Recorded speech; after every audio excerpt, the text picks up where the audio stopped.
Hello friends, आपके अपने YouTube channel MIM news bulletin में आपका हार्दिक स्वागत है। बिहार सरकार के शिक्षा विभाग के माध्यमिक शिक्षा निदेशालय द्वारा एक विज्ञप्ति जारी हुई। साथ ही बिहार सरकार के विभाग ने एक अधिसूचना जारी की है, जिसमें बिहार विद्यालय विशिष्ट शिक्षक नियमावली 2023 का जो हेडिंग है, जो टाइटल है, देते हुए नियमावली 2023 जो है सरकार लेकर आई है उन शिक्षकों के लिए जो पहले से ही नियोजन प्रक्रिया के तहत नियोजित हुए हैं, यानी कि जो BPSC TRE का रिजल्ट पेंडिंग था और उसको डिले कर रही थी सरकार, तो उसका जो रीज़न है, जो कारण है, वह समझ में आने लगा। और क्योंकि सरकार को ये नियमावली 2023 लानी थी, इस वजह से रिज़ल्ट जो है हमारा डिले हुआ है। तो आखिर इस नियमावली में क्या कुछ लिखा है, क्या ये नियमावली 2023 किन शिक्षकों के लिए है, क्या BPSC TRE वाले अभ्यर्थियों को भी यह परीक्षा देनी होगी, सारी चीज़ें जो है इस नियमावली में यहाँ पर वर्णित है। तो आप देख सकते हैं अपनी स्क्रीन पर, इस नियमावली का जो संक्षिप्त नाम है वह रखा गया है बिहार विद्यालय विशिष्ट शिक्षक नियमावली 2023।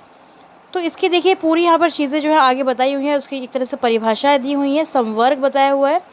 लिखा गया है कि स्थानीय निकाय के विभिन्न स्तरों, पंचायती राज, नगर निकाय द्वारा नियुक्त सभी शिक्षक अब विशिष्ट शिक्षक कहलाएंगे। और देखिए यहाँ पर एक सक्षमता परीक्षा का जो पॉइंट है, सबसे महत्वपूर्ण वही पॉइंट है। नंबर 4 पॉइंट में लिखा है कि विभाग अपने द्वारा चयनित एजेंसी के माध्यम से इन सभी विशेष शिक्षकों के लिए सक्षमता परीक्षा आयोजित करेगा और सक्षमता परीक्षा इस नियमावली के प्रवृत्त होने की तिथि से 1 वर्ष की अवधि में आयोजित की जाएगी, यानी कि 1 साल के अंदर अंदर ये जो परीक्षा है इसका आयोजन किया जाना है। प्रत्येक शिक्षक को सक्षमता परीक्षा उत्तीर्ण करने हेतु 3 अवसर प्रदान किए जाएंगे। वैसे शिक्षक जो तीसरे प्रयास या फिर अवसर में भी सक्षमता परीक्षा उत्तीर्ण करने में विफल रहेंगे, उन्हें सेवा से हटा दिया जाएगा। तो देखिए ये सेवा से हटाने के बाद जो है सबसे महत्वपूर्ण यहाँ पर यही है, यानी कि जो नियोजित शिक्षक हैं बिहार में, उनको अब ये इस परीक्षा से गुजरना होगा। जैसे पहले दक्षता परीक्षा से वे लोग गुजरे थे, अब सक्षमता परीक्षा से गुजरना होगा। और 3 बार में भी, यदि 3 अवसरों में भी ये परीक्षा जो है उत्तीर्ण नहीं कर पाते हैं, तो उन्हें सेवा से बर्खास्त कर दिया जाएगा।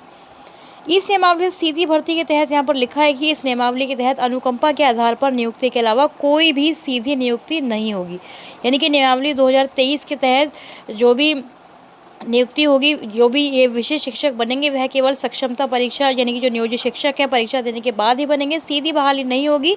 अनुकंपा के आधार पर नियुक्ति की जा सकती है, लेकिन सीधी नियुक्ति नहीं होगी।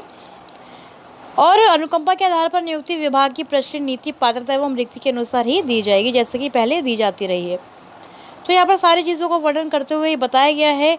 1 to 5 के लिए देखिए मूल वेतन कितना होगा, 6 to 8 के लिए, यानी कि जो पूरा जो BPSC वाला जो वेतन है वही रखा गया है। बेसिक जो मूल वेतन है 32,000 है। देखिए 11-12 के लिए, यानी कि अब सरकार जो है एक तरह से राज्यकर्मी का दर्जा देने वाली है सभी नियोजित शिक्षकों को, लेकिन सरकार की शर्त यही है जो इस नियमावली 2023 में वर्णित है कि अब सभी शिक्षकों को एक परीक्षा से गुजरना होगा, जिसको सक्षमता परीक्षा का नाम यहाँ पर दिया गया है।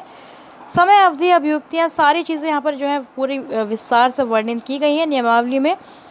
स्थानांतरण होगा, यानी कि ट्रांसफ़र की सुविधा भी यहाँ पे मिलेगी। सारी जो कार्रवाई हैं, सारी जो प्रक्रिया है, विभागीय कार्रवाई शुरू करने की प्रक्रिया, सब कुछ यहाँ पर जो है पूरा विस्तार से दिया गया है।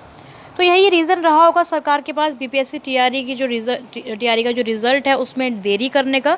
एक तो OMR अपलोडिंग का टाइम दिया गया है 15 तारीख तक। दूसरा ये एक बहुत बड़ा रीज़न था, क्योंकि हमेशा अखबारों में यही प्रकाशित हो रहा था कि कुछ विभाग में जो है इंटरनली चल रहा है और कुछ तकनीकी जो चीज़ें हैं जो पेंडिंग हैं, उसी वजह से रिज़ल्ट भी डिले हो रहा है।